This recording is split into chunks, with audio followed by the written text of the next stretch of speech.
Hello Sagittarius! Welcome back po sa ating channel, ang puro-purong Azul Pinoy Tarot 999. Salamat nga po pala sa mga likes, share, pag-subscribe, pag-suporta po ng ating channel at pati na rin po sa mga taong hindi po nag-skip ng ating ads, sa mga nagpapa-reading at sa mga umu-order po ng ating pong products. And maraming salamat po. So this is your reading Sagittarius for the year 2026. Yearly reading po ng mga Sagittarius. Okay, so very interesting actually kasi usually, 3 cards lang po ang i-draw natin. Kukunin natin. I have already shuffled the cards and done pulling 3 cards. But apparently, 4 na card yung lumabas ho sa'yo. Sagittarius, may pahabol, same siya sa sign po ng Scorpio. Kasi ang Scorpio nasa 5 card.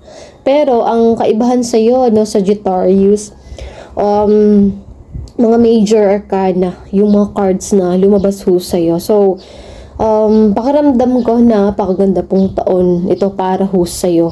Marami pong mga pagbabago, mga hindi inaasang pagbabago.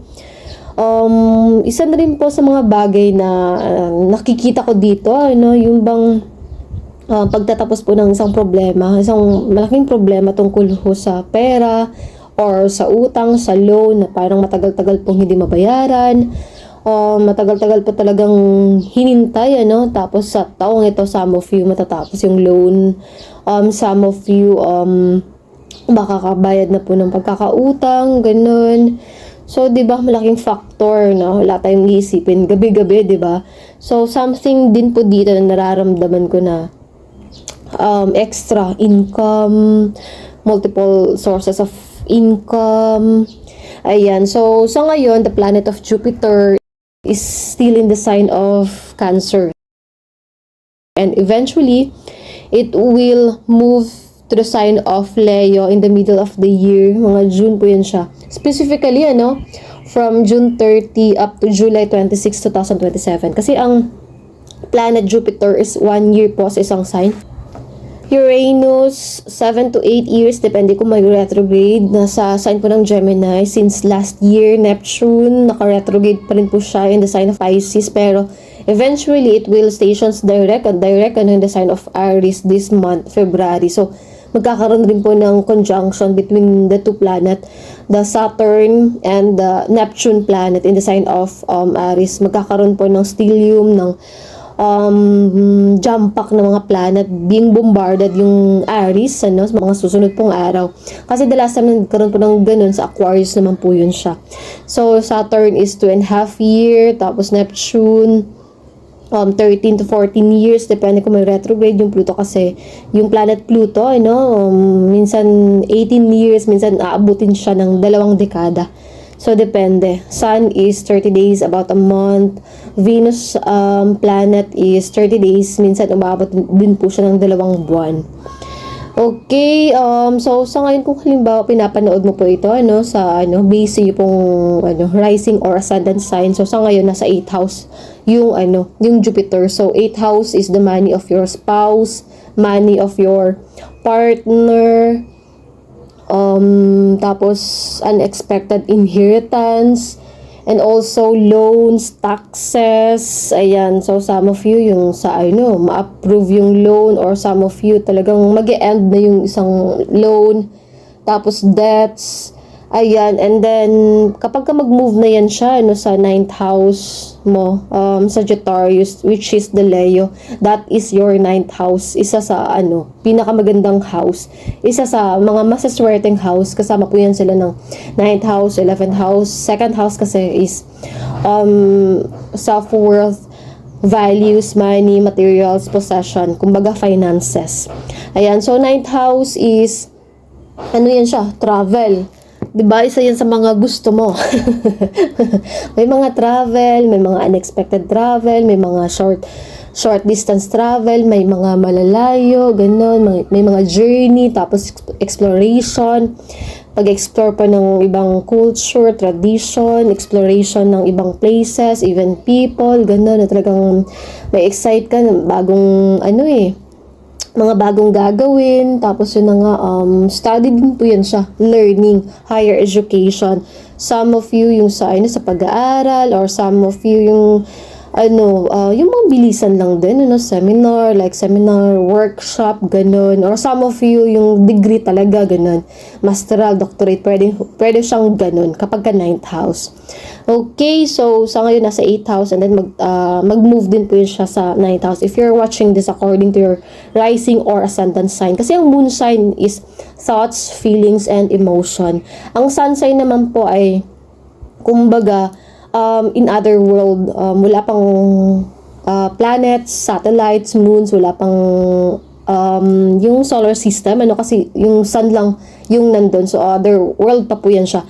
Unlike yung rising or ascendant sign mo po ay talagang nagmamanifest po siya. It represents the planet of Earth. Kumbaga, nagmamanifest na po siya into 3D. Unlike sa sun, wala pa po siyang kasama. And in other realm pa po yan siya. Okay, kasi yung ibang tao, kung halimbawa, very specific sila kung love life, pinapanood po nila yung sa Venus. So, kung hindi ka makaresonate, makarelate sa iyo pong sun sign, star sign, itry mo manood, rising or ascendant sign mo. Sagittarius, kaya nga po importante din po sa mga nagpapareading yung time of birth. Ayan, para makita ho natin, kung saan banda, nung house na ngayon. Kumbaga may mapa. Hindi siya naliligaw. Okay, so sa ngayon Saturn, din siya sa Aries this February. Saturn Aries, beginning of a major astrological transit that asks us to take our goals, our direction, our dreams into more serious way. Saturn in Aries 2026 is a call to grow with intention, get grounded in reality, and build something meaningful that can stand the test of time. May kailangan tapyasin sa ating pong kalayaan. May mga bagay na isakripisyo. Halimbawa, ito yung mga ginagawa mo from Monday to Friday. Tapos this time, magiging na siya. Magiging hectic pa yung schedule and sakripisyo, kumbaga Monday to Saturday, ganun, tapos Monday to Sunday, some of you, ganun. And then possible din siya kung halimbawa lagi hong kumakain sa labas, sa restaurant, mga masasarap, mga mamahaling pagkain. This time magpipigil, masinop, magtipid, kasi for bigger rewards later on, for long-term success, ganun. So, may kailangan tapyasan sa kalayaan, sa mga ginagawa. Kumbaga, yung sa comfort ho natin, may kailangan pong i-sacrifice po doon. Okay, so Neptune in Aries invites us to step into new vision, new dream, and leave things behind like fantasies, illusions, even deceptions. Neptune in Aries, you are being asked to take action on your dreams, being called to hit the gas, moving forward, a lot of progress, and you will also want to prioritize doing healing inner work, Sagittarius. Kasi yung Neptune spirituality din po yan siya. So Jupiter in the sign of Leo signifies expanded identity, creativity, and leadership, bringing generosity, warmth, and desire for recognition, a time when themes of self-expression, leadership, creativity, and the inner spirit are being emphasized for everyone, encouraging bold, visionary action and desire to live authentically. This transit amplifies the themes of abundance and joy, but requires balancing confidence with humility. So, since you are fire sign, Sagittarius, you will experience, this year, you will experience significant personal growth, increase in luck, and also increase in your fame. Okay, sa mga tao pong pinanganak din ng remind ko lang kung halimbawa nanonood ka, ito yung taon na pinanganak ka, 1996 to 1998, magkakaroon po ng Saturn return. Kasi the last time na nagkaroon po ng Saturn the sign of Aries, that was long time ago. Specifically from April 6, 1996 up to June 8, 1998. So magkakaroon po ng Saturn return. Big lesson, kumbaga, for the next 2 years. Big lesson. Kung napapansin mo, matured na, di ba, pagka nag-30, 31, 32 ang isang tao. Kasi bago lang nagkaroon ng Saturn return. Nagsa-start yung ibang tao, 27 years old. Yung iba, 28 years old. Tapos yung iba naman po, 29, 30, ganun. So, paalala lang din, kung halimbawa may mga ginagawang pasikreto, mga illegal na okay lang ginagawa na paulit-ulit, wala naman pong nakakahuli, wala naman pong nakakakita. Nako, kapag ang Saturn kasi is the planet of discipline, the planet of karma, the planet of lesson, pagiging seryoso, kumbaga. So, kung pansin mo, diba, kapag ka nagtungtong ng 30, 31, 32 ang isang tao, diba, nag-iiba, mas matured na, nag-iiba yung aura, tapos iba na rin po siya mag-isip. Okay, so, patuloy tayo dito sa second part po ng yung reading, Sagittarius. Alam mo ba, isa talaga sa pinakamaganda yung mga cards na lumabas sa'yo, Sagittarius, at excited na rin po ako para ho sa'yo. Opo. Pinakaunang card, yan, Major Arcana, number 4. 4 is stability. 4 is security. Oo, malakas na protection din yan siya. 4, talagang apat na poste, di ba? Ayan, tsaka 11-11 din na card na yung sa card. Ayan, so the Emperor, the authority. Okay, following the rules, that is exactly what you need, Sagittarius, following the rules and regulation, following the laws, and people in higher rank, people that has power, na makakatulong din sa'yo ngayong taon na ito. Kumbaga connection sa mga powerful na tao. Mga tao na makakatulong ho sa'yo. And then also, ang card na ito is banks, governments, and even schools.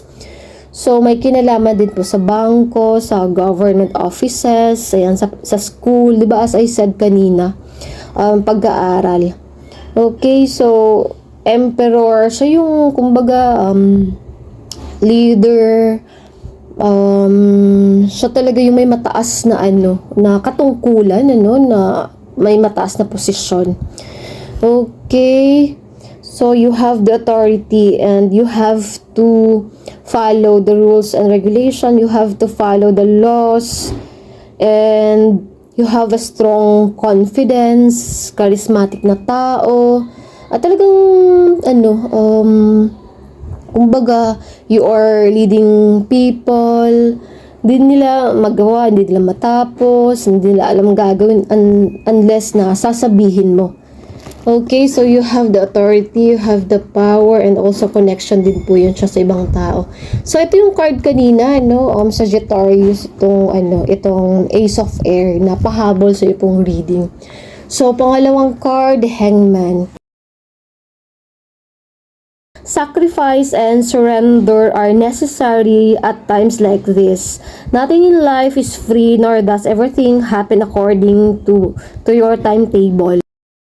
It is best for you to wait, Sagittarius. May mga times kasi na dire-diretso, mabilis. May mga times na madalian lang, natatapos agad-agad siya. Pero may mga bagay, may mga times na kailangan pong maghintay. Mas makakabuti sa'yo na maghintay, habaan pa po ang pagpapasensya. Kasi binibigyan ka rin po ng panahon para makapag-isip. Binibigyan ka po ng panahon para makapag-come up ng napakaganda pong idea. At saka the Hangman kasi, seeing things in different angle, seeing things in different perspective, at saka listening also to other people. So, magkakaroon ng, kapag matapos ang paghihintay na ito, mabilisan lang din. Magtaka ka na lang nandiyan na, magtaka ka na lang, ginagawa mo na siya, magtaka ka na lang, parang masashock ka pa, ma-overwhelm ka pa, Sagittarius. So, you are giving enough time para makapag-isip. The universe is giving you enough time para recuperate, makapag-isip, makapag-relax din. Kasi pag darating yan, mabilis na lang din. Okay, so mabilisan. Kung may hinihintay man po, habaan po ang pagpapasensya. Kasi pagdating niyan, mabilisan lang din. Baka hindi ka pa makahinga. Kasi dire-diretso, sunod-sunod. I can hear, blessing after blessing, winning after winning, ganun. Tapos parang ma-overwhelm ka pa, o diba? So this card, pangatlong card, so from 13, from 12 naging 13. So the first number is 4. So siguro birthday mo po yun siya. 4, 12, 13, anniversary, birthday. Okay. So yan, transformation, 13 card, nothing remains the same. You have to accept that the life evolves through cycles of birth, death, and rebirth. So, death and rebirth. So, magkakaroon po ng pag-upgrade, new phase sa buhay mo, Sagittarius, kasi parang yung bang, hanggang dito na lang ba to? Wala na bang mangyayari? Hanggang dito na lang ba ako? Wala na bang darating sa akin? Actually, meron at marami pa po. At saka magle-level up ka rin po sa taong ito, Sagittarius. Blessing after blessing, winning after winning. So, sa ngayon, grabe yung yung sa breakthrough mo po, getting your answer, the clarity, mas maliwanag, mas klaro yung mga bagay-bagay. At saka, something din po sa taong ito na sa wakas na masasagot na rin po sa'yo. Siguro matagal mo na siyang tinatanong, ilang buwan or ilang taon mo na siyang tinatanong, tapos sa taong ito ay talagang sasagutin na. Sasagutin ka na po. Mas magiging klaro yung mga bagay-bagay at saka yun na nga, clarity and then breakthrough. Transformation, mga changes din po yan siya. You need to allow those changes for you to get into the next level, Sagittarius. At the beginning of the situation, you will feel like you are stuck. You are being held back, pero yun pala, para siyang arrow na mabilisan, kasi pag backwards, 'di ba, bago mo yung sa arrow na mabilisan. Okay, highest good changes, out with the old, in with the new. So this card, the Ace of Air, the Destiny and Fate, the Law of Karma, something na 'di ba, connected siya doon sa Emperor card. This card has to do with authority. You have the power to lead. You have connection. Something na beyond human forces, kumbaga. Sagittarius, may mga bagay dito na kumbaga nakokontrol, may mga bagay na kaya mong kontrolin, may mga bagay dito na kaya mong i-project, tapos ito yung lumalabas na results, pero may mga times na beyond human control. And you have to release, you have to surrender to the universe, you have to let go, kasi mas malaki. Ganun talaga, 'di ba? Ganun ka kapag nag-uumpisa ho tayo, or may mga situation na hindi tumutugma, may mga bagay na hindi nag-work out para sa atin, yun pala tinatama lang.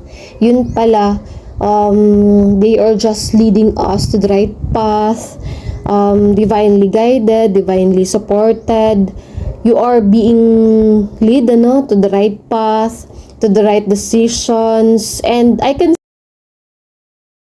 hear something na rejection is a form of protection and redirection.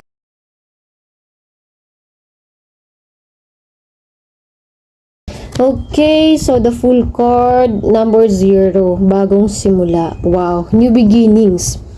Hopeful beginnings, new adventure. Tapos, yung sa curiosity mo, talagang mas-stimulate sa taong ito, Sagittarius. Bagong simula, bagong adventure. And then, announcement. Something na i-announce dito.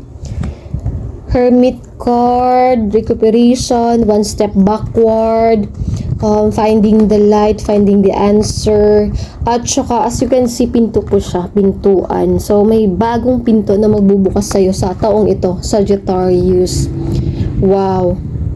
Pinto ng kasaganahan, pinto ng kasiyahan. At saka maraming susi, Ayan, may mga options dito. So, pagbubukas ng bagong pinto para sa'yo, Sagittarius. 5 of Fire, dito naman po is Hierophant card, napakagandang card, napakaganda pong babae. So, engaging sa spirituality. practicing your meditation, your prayer every day na nagpe-pray. Ayan, kinokonekta ang puso sa Creator, releasing, letting go, surrendering to the universe. Ang ganun ng babae, sa totoo lang, Hierophant. Kasi usually yung card na ito, lalaki. Pero this time, babae siya. Parang siyang high priestess, ano? Pero Hierophant talaga siya. So, sa ito siya, sa spirituality. Ayan, mas mag-i-engage ka pa sa mga ganung bagay. To be committed to your spiritual practice, to ensure conscious contact to your higher power. When you have the daily practice of prayer and meditation, and also gratitude, mas nagiging bukas, mas dumadami. I can see crystal dito sa gilid. Ayan, no? Tapos may sing-sing dito. So, siguro some of you ikakasal sa taong ito. May celebration. Anniversary, celebration, wedding, party, may gatherings dito. Okay, so some of you ikakasal sa taong ito. Some of you sa spirituality po ito. And then, ayan, feather, so something is, yung sa yung, you are writing, organizing things, writing, taking down notes, studying, learning, studying new things, learning new skills, acquiring new knowledge. Okay. Exchanging of vows, some of you. So, yun na nga yung sa ikakasal. The attitude of gratitude. Mas dumadami. Mas lumalaki yung blessing. Mas dumadami yung blessing kapag tayo ay nagpapasalamat na halos araw-araw na nagdadasal. Halos araw-araw. Ayan. So, yun lang pa ang ating reading para po sa mga Sagittarius. Maraming salamat po. Bye!